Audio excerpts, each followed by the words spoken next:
simply because she wore one. Nobody knew what they were copying. They only knew they welled. Then everything stopped. The prince's father, the man Victoria had built her entire life around, died suddenly of typhoid fever, and the queen's grief swallowed the court whole. The wedding was delayed for more than a year, and when it finally happened, it happened under a shadow that never fully lifted, with Victoria watching from a private gallery above the chapel, dressed head to toe in black, refusing even to sit among the guests.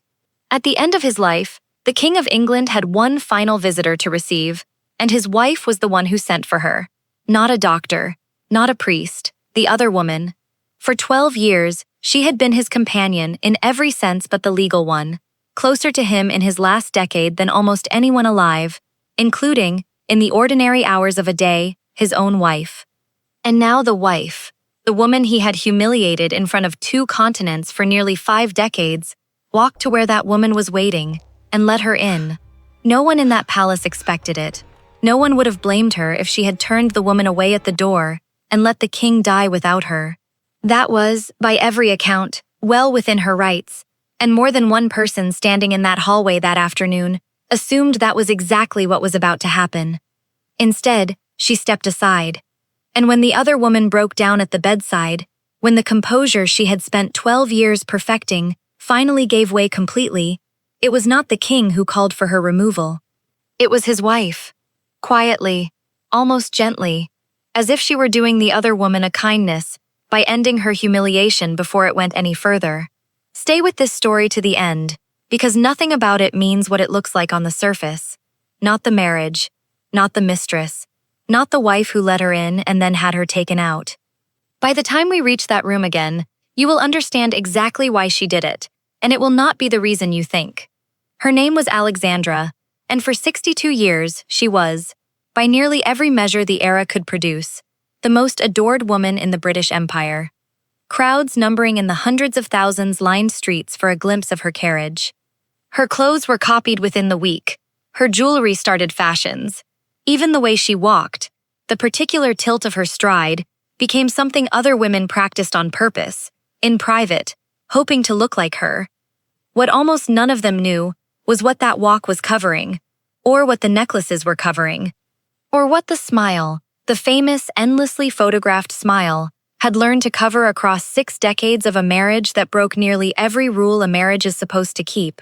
This is the story of a woman the world thought it understood completely, and understood, in the one place that mattered most, hardly at all. She was born in 1844, in a house that did not look like the house of a future queen. The building sat on a narrow, unfashionable street in Copenhagen, hemmed in tightly by its neighbors, its windows facing a courtyard that got almost no winter sun. Her father held a royal title, but not a royal income. There were 6 children and one modest household budget, and the family managed it the way any family without much money manages it. The girls sewed their own dresses, shared a bedroom under the roof, and went to bed when the candles burned low because candles cost money. Nobody meeting that household in the 1850s would have guessed that one of those girls, sharing an attic room with her sisters, was about to become one of the most famous women alive. She was the eldest daughter, and everyone who met her described the same thing, a warmth that didn't feel performed, because it wasn't. She had grown up genuinely loved, in a family that actually liked each other, and it showed. She laughed easily. She looked at you like you were the only interesting thing in the room. People who spent 5 minutes with her remembered it for years. That warmth was about to be tested by a world that had never had any interest in keeping it intact. She was 16 when the British royal family started looking for a bride for their heir. The Prince of Wales was 20, restless, and already, according to his own parents, showing appetites they found difficult to manage. Queen Victoria had a list of eligible European princesses drawn up, the way you'd draw up a list of qualified candidates for a position nobody had asked the candidates whether they wanted. Alexandra's name was on it, though Victoria had reservations. The family wasn't grand enough. There were political complications tangled up in a territorial dispute between Denmark and Prussia that Victoria didn't want to touch. What settled the matter wasn't politics. It was a letter. Victoria's own daughter met the Danish princess in person and wrote home that she had never in her life seen a sweeter creature. That was enough. The machinery moved quickly after that. The Prince of Wales was sent to meet her. He was charmed immediately. So was she. By the end of 1861, they were engaged. She was 17. She had met her future husband exactly twice. 400,000 people came out into the cold on the 10th of March, 1863, to watch an 18-year-old foreign princess ride past them toward a marriage she had agreed to after 2 conversations. She wore silver silk and orange blossoms in her hair, and she smiled the entire way. And by every account of that day, nobody watching could tell that the groom had arrived late, distracted, faintly unbothered. A young man already known in certain circles for wanting more from life than one wife was ever going to give him. She didn't know that yet, or if rumors of it had reached her, the world she'd grown up in didn't discuss such things with young women who were about to be married. What she had instead was what she had always had: grace that came naturally, and the rare gift of making whoever stood in front of her feel like they mattered. It was, for a royal court that had spent 2 years buried in Victoria's mourning, exactly what everyone needed. She arrived like sunlight through a window that had been shuttered for a long time, and even Victoria, who had been cool toward the match at first, found herself won over almost immediately. What nobody in that cheering crowd could have predicted was how quickly the story would turn, or how completely she would learn to carry what it turned into without ever letting it show. Within 7 years, she had given birth 6 times. The children came fast, almost without pause between them, and nearly all of them arrived early. The first, a boy who would be called Eddie, came 2 months premature and weighed so little that the attending doctors weren't confident he would survive the first night. He did survive, but something about that difficult start left a mark that would only become visible as he grew. She threw herself into motherhood the way she threw herself into everything, completely. She nursed the children herself when she was allowed to. She called herself their mother dear, and by every account that wasn't a cute nickname to her, it was closer to a vow. The nursery, staff would later say, was the one room in an enormous and formal house where she seemed entirely herself, where her laugh came out unguarded, where for a few hours a day she got to just be a mother instead of a princess on permanent display. Her husband was rarely in that nursery. He wasn't built for domestic quiet. He liked motion, company, new rooms and new faces, and a social world at the top of Victorian England had been perfected over generations to give a man exactly that without asking too many questions. His absences were long and frequent, and when he was home, his presence wasn't always the improvement you'd hope for. She adapted the way she'd adapted to everything so far, without complaint, in public. She wrote long, cheerful letters home to Denmark that never once hinted at the gap between the marriage she'd been promised and the one she'd actually gotten. And somewhere in those early years, she started wearing chokers, layers of pearl and diamond, fastened high and tight around her throat. In every photograph, every portrait, every public appearance, without exception. There was a rumor, never confirmed, that a small scar from a childhood illness sat underneath all that jewelry. Whether it was true almost didn't matter, because within weeks of the style appearing on her, women across England were wearing identical chokers, with nothing to hide, wanted to look like her. It would not be the last time the empire mistook the evidence of her private pain for a fashion statement, and it would not be the strangest. In the winter of 1867, in the final weeks of her 3rd pregnancy, a fever settled into her joints and refused to leave. Rheumatic fever, the doctors eventually confirmed, and by then she'd already spent days in bed unable to move without pain. When it came time to deliver, the physicians made a hard call. Chloroform, standard in royal births by then, carried too much risk given the fever raging through her system. They advised against it. She gave birth without anesthesia. The baby survived. She survived, but the fever didn't fully leave her body, and it settled permanently into her right knee. She was 22 years old, and she would walk with a slight drag in her right foot for the rest of her life. What happened next tells you almost everything about how the empire related to this woman. Within months of the limp becoming visible in public, society women all over London began practicing a version of it in their own drawing rooms. Not because anything had happened to them, because it had happened to her, and she was Alexandra, and whatever Alexandra did became something worth copying. Newspapers gave the trend a name. Dressmakers reported requests for gowns weighted deliberately on one side to reproduce the same slight tilt of the hip. Nobody told these women what they were imitating. Nobody needed to. The imitation was sincere, meant as a kind of tribute, and she never once corrected it. She was, without anyone quite realizing it, mastering a skill that very few people ever learn: how to take the visible evidence of your own suffering and let the world mistake it for elegance. She would need that skill for far longer than a limp. The deafness had been there quietly since childhood, a condition passed down through her mother's side, an abnormal growth of bone deep in the ear that no doctor of the era could stop. In her 20s, it was manageable. She read lips with real skill. She learned to angle herself in a room so she could watch every face clearly, turning a physical limitation into something that looked, from the outside, like simple attentiveness. After the fever of 1867, it accelerated. By her late 20s, she was missing entire stretches of conversation at formal dinners. By her 30s, she'd largely stopped attending the kind of long, loud social gatherings her husband loved most, not because she was excluded, but because sitting in a crowded room she couldn't fully hear was its own particular kind of loneliness, the kind that happens in plain sight, surrounded by people, unnoticed by nearly all of them. Queen Victoria, who by then had grown a real fondness for her daughter-in-law despite years of finding her politically naive, is said to have taught herself the manual sign alphabet just to have a way of speaking to her privately. It's a small detail, almost a footnote, but it says something larger. An aging monarch, in the final chapter of her own reign, quietly learning a new language so a younger woman wouldn't have to sit through one more silent dinner. Her husband never learned it. He wasn't a man built for that kind of patience. And on the other side of the wall, that deafness slowly built between them, in the drawing rooms and country weekends where she could no longer follow every word. He kept doing what he had always done, except now with less and less discretion about it. The women were never hidden. That was, in its own way, the cruelest part.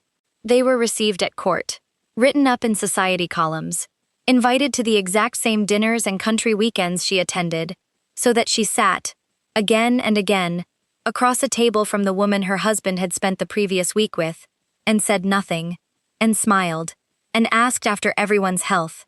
She knew. Every biographer who has studied her agrees on this much. She knew, completely, and she chose, publicly, to know nothing at all. She kept opening bazaars. She kept visiting hospital wards, sitting beside patients whose names she'd never hear correctly again, holding their hands, listening with her whole body because her ears could no longer be trusted to do the job alone. It was not just performance. People who watched her at these visits insisted the warmth was real, but it sat, always, over something underneath that nobody in that era was allowed to look at directly. And underneath all of it, in the private wing of the house, something far heavier than any of this was quietly taking shape. Something she would end up carrying alone, behind a locked door, for the rest of her life. It started, as it had always started, with how early he came into the world. Her firstborn, the boy who'd be called Eddie, had arrived 2 months premature, so small the attending doctors weren't sure he'd survive his first night. She refused to be separated from him even then, holding him against her own body for warmth, while doctors quietly revised their expectations downward. He lived, but something about that fragile start followed him. As he grew, the signs kept accumulating: a slowness to speak, difficulty holding focus, a gentleness that sometimes shaded into something further away, harder to reach. His grandmother noted in her private journals that the boy seemed strangely dormant. His younger brother, sharp and grounded in exactly the ways a future king was supposed to be, made the contrast between them impossible for the court to ignore. She saw it too. She simply refused to see it the way everyone else did. To her, he was still the child she'd nearly lost before he had a chance to begin, and she defended him instinctively every time the court whispered, positioning herself between her son and every judgment that found him wanting. It wasn't blindness. It was a mother choosing, deliberately, to look at her child differently than the world did. By 1891, he was 27, second in line to the throne, engaged to be married in a wedding the entire court was quietly relieved about, hoping a steady young wife might finally settle him. The wedding was 6 weeks away when he caught influenza, in the middle of a brutal epidemic that had been tearing through Europe for 2 winters straight. He had never been strong, Within days, his condition turned serious. Within 2 weeks, he was gone. He died at 28 years old, 8 days after his own birthday, and the telegram his father sent to Buckingham Palace read simply that their darling boy had been taken from them, and that the family was broken-hearted. The nation mourned the way Victorian England knew how to mourn, publicly, elaborately, with church bells and black-edged newspapers. She mourned differently. She didn't cancel her public duties for long. She was seen smiling at official functions within a reasonable stretch of time, exactly as decorum required. But she left his room exactly as it was on the morning he died. His shaving brush and razor stayed on the dresser. His clothes hung untouched in the wardrobe, sorted by a valet who had nothing left to sort. The water in the basin evaporated down to a pale ring of mineral residue, and nobody was ever allowed to clean it away. The curtains stayed pulled to the exact position they'd been in that January morning.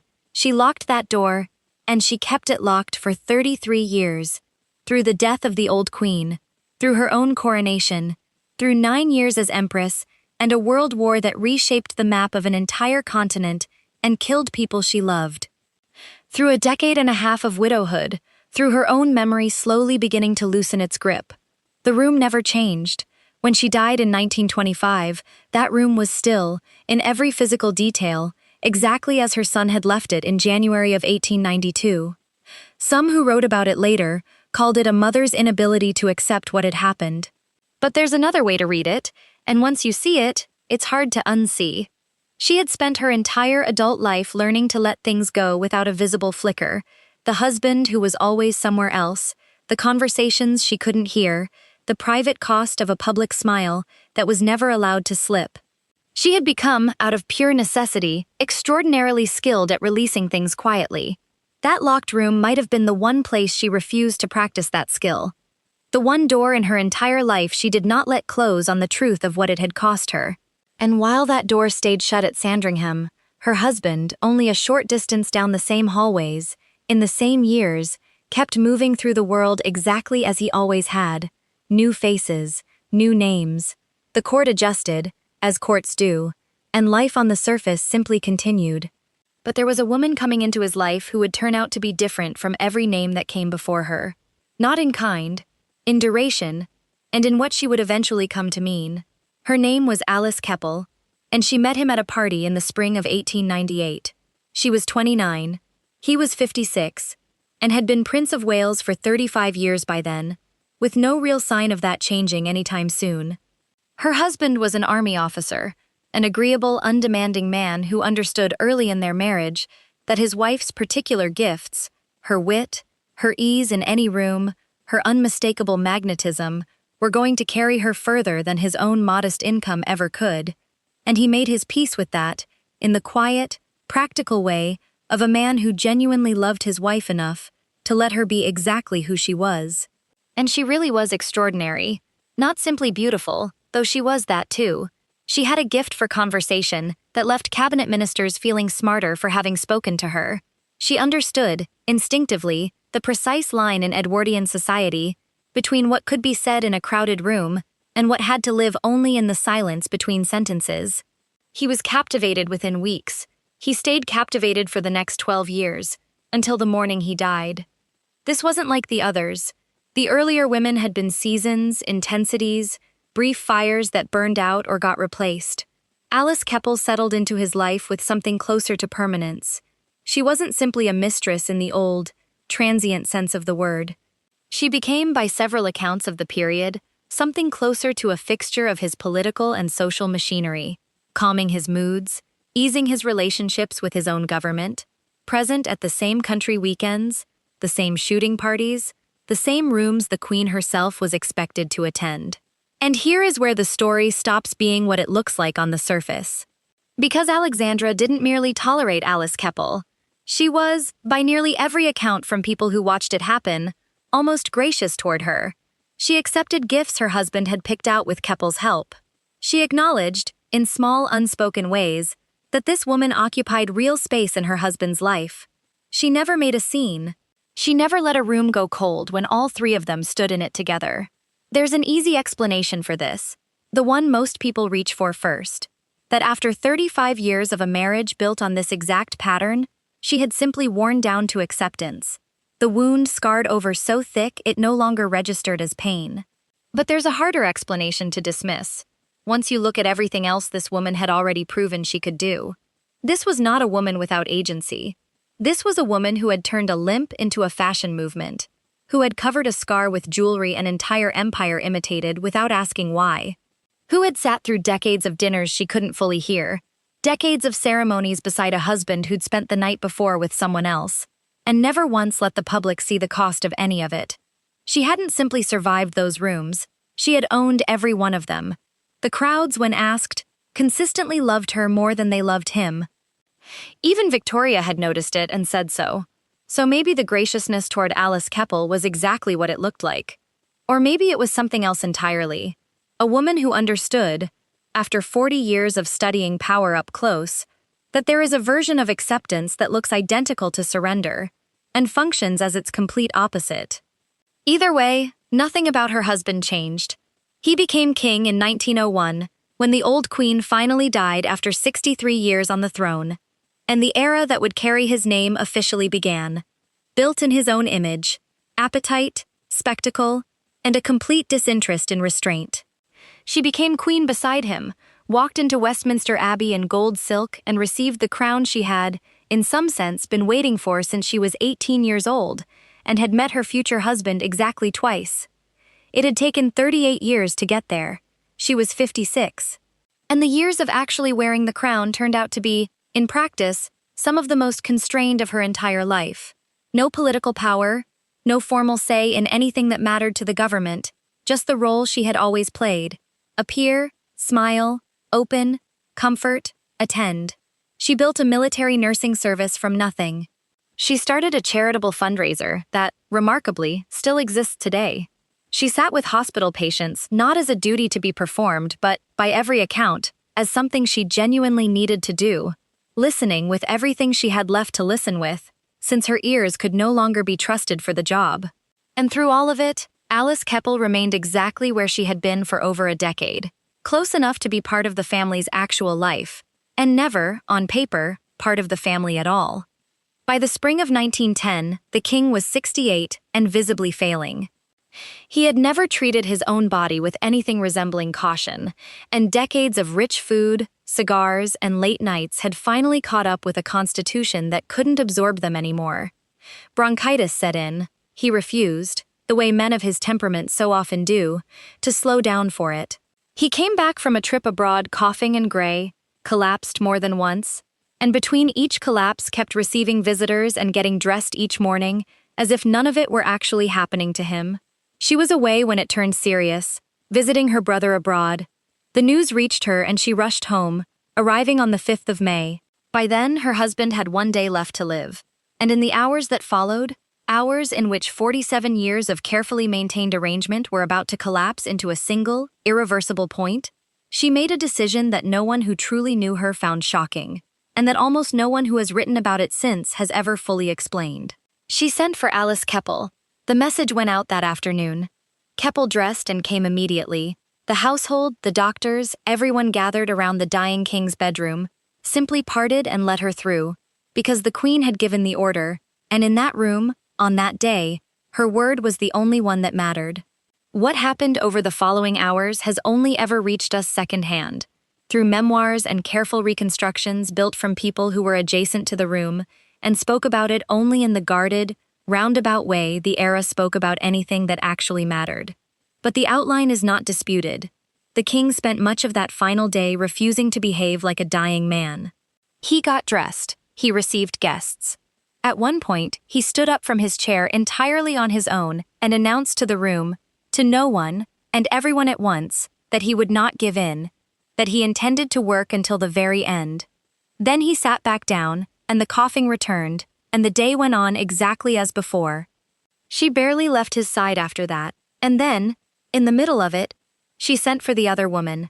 Most people who have written about this moment call it an act of extraordinary generosity, the wronged wife, in her husband's final hours, setting her own pain aside to give him one last comfort from the woman he actually loved.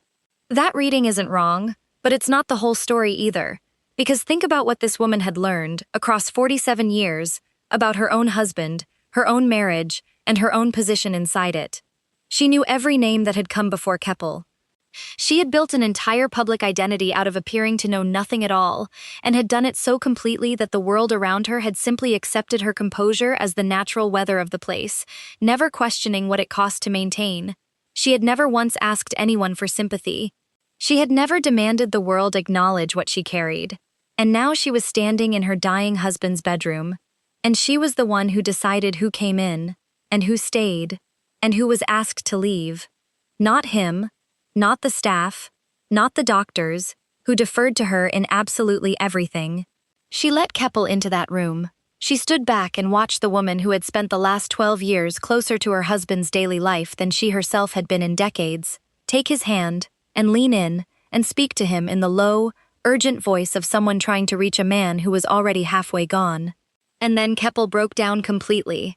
Not a quiet cry, a total collapse. 12 years of maintained composure, giving way all at once, loudly enough to fill the entire room and shatter whatever careful stillness had been holding the scene together. She watched it happen. And then, without raising her voice, without any visible anger at all, she turned to one of the attending doctors and said quietly that the woman should be taken out. Keppel was led away to another room, where she sat for a long stretch of time in a state people who saw her afterwards struggled to describe, barely recognizable, all the poise she'd built over a decade completely gone. The Queen went back to her husband's bedside. She held his hand. She did not cry, not in any way visible to the room, not the way Keppel had. She simply sat beside him, in a stillness that people who watched her later said felt like a woman who had, in some quiet way, been preparing for this exact moment for a very long time. He died just before midnight, without regaining full consciousness. And in the silence that followed, she said something. The exact wording has come down to us secondhand, the way these things always do, attributed to witnesses who were never formally named. The kind of line that survives not because anyone can prove she said it, but because it sounds so entirely unmistakably like her that nobody who has studied her life has ever seriously doubted it. She said simply, without any theater at all, that now, at least, she knew where he was. 47 years. 47 years of never being fully certain that the man she'd married wasn't somewhere else in his mind even when he was sitting across from her. Never certain he wasn't, at that very moment, partly in another room, another city, another life, running quietly parallel to the one they shared in public. She had learned to carry that uncertainty with the exact same grace she brought to every other version of loss the world handed her. She had kept a locked room for the son she buried, and in a much smaller, far less visible way, she had kept a second locked room inside herself, for everything else. Now, finally, she knew. And here is the thing almost everyone gets wrong when they tell this story as a simple act of grace. In that bedroom, in those final hours, the power in the room never belonged to him. It never belonged to the woman who came, and wept, and was quietly removed. It belonged, from the very beginning of that day to the very end of it, to the woman who decided who entered, who stayed, and who was asked to go, the most photographed woman of her entire era, the most beloved woman in a country that had spent 62 years loving her, without ever fully understanding what it was actually looking at. She sat beside her husband's body for a long time after everyone else had gone quiet, and 200 miles north, in a house she would soon own outright, a door that had been closed for 18 years stayed exactly as it was. The shaving brush still on the dresser. The curtains pulled to the position they'd held since a January morning, nearly 2 decades earlier. She had kept that room. She would keep it for 15 more years. It turned out there were more locked rooms in her life than anyone around her had ever counted. After his death, the great house at Sandringham became hers, not as a figure of speech but as a straightforward legal fact. The old queen had bought the estate privately for her son decades earlier, long before anyone had bothered to sort out what would happen to it once he died, and by the terms of his will, it passed directly to his widow. Not to the crown, not to their own son, who was now king, who had a wife and 7 children and, by any reasonable measure, needed somewhere to actually live. Her son moved his family into a smaller hunting lodge on the same grounds, a perfectly pleasant house for an ordinary family, and considerably less than adequate for a reigning king. He wrote privately that he didn't expect the situation to change anytime soon. He was right. His mother had no intention of leaving. She stayed in that enormous house, with its hundreds of rooms and dozens of staff, in the company of one unmarried daughter who had been quietly steered away from every suitor her mother ever considered unsuitable, which turned out to be all of them. The two women moved through that oversized house the way people do after decades together, fluent in each other's silences. The wider world kept moving without her permission. In 1913, her own brother, a king in his own right, was shot dead in the street by an assassin whose motives were never fully understood. She received the news quietly, at home, and issued no public statement, and simply wrote to what remained of her family and carried on, the way she had carried on through everything else. Then the war came, the one the entire era had somehow known was coming, without ever quite saying it out loud, and it swept away an entire generation and rearranged the map of the continent she'd grown up on beyond recognition. The royal houses of Germany, Russia, and Austria collapsed or were destroyed outright. The elegant, complicated world her husband had built his whole life around, the shooting weekends, the discreet arrangements, the unspoken rules everyone in that world understood without ever saying them aloud, vanished so completely and so fast that within a single decade, it would seem almost impossible that it had ever existed at all. In 1919, a British warship pulled her own sister out of the wreckage of revolutionary Russia. Her sister had been an empress for 50 years. Her son and his entire family had been murdered the year before. The Russia she had loved and served, and made more hers than the people born into it, was simply gone. The two sisters ended up together at Sandringham, in a house too large for either of them, talking about the drafty attic bedroom they'd once shared as girls in Copenhagen, about a world that had been simple and entirely theirs long before any of this began. They had written to each other faithfully for 60 years. Now, finally, they were old, and in the same room, and everything else was over. Her own final years arrived quietly, the way endings usually do, not peaceful exactly, but reduced down to what was essential. Her memory began to loosen. The deafness that had followed her for half a century deepened into something close to total silence. She moved through the rooms of that enormous house, the way someone moves through a world that has grown steadily less accessible to them, one sense at a time. And at the end of one particular corridor, a door stayed closed. The shaving brush stayed on the dresser. The curtains stayed exactly where they'd been pulled on a January morning almost 33 years earlier. On the 20th of November, 1925, 11 days before what would have been her 81st birthday, she suffered a heart attack at Sandringham and died. She was buried beside the husband who had spent 47 years quietly betraying her, in the same chapel, under the same roof, in the end, that they'd shared their whole lives. After the funeral, someone finally opened that locked door. The shaving brush was taken away. The curtains were pulled back for the first time in over 3 decades, and daylight came into a room that hadn't seen it since a single January morning in 1892. Whether anyone stood in that doorway for a moment first, whether anyone understood exactly what they were about to disturb, what kind of love keeps a room frozen in place for 33 straight years, nobody recorded. All we know for certain is that she kept it. For as long as she was alive to keep anything at all, she kept it. And when she was finally gone, there was no one left alive who knew every room she had spent her whole life quietly keeping shut. The locked bedroom at Sandringham was only the one everyone could see. The rest, the 47 years of knowing and saying nothing. The marriage performed flawlessly in public while something else entirely happened in private. The single quiet sentence she allowed herself the night her husband finally died. Those rooms she carried alone, and she never once, in 62 years in front of an empire that adored her, let anyone see all the way inside.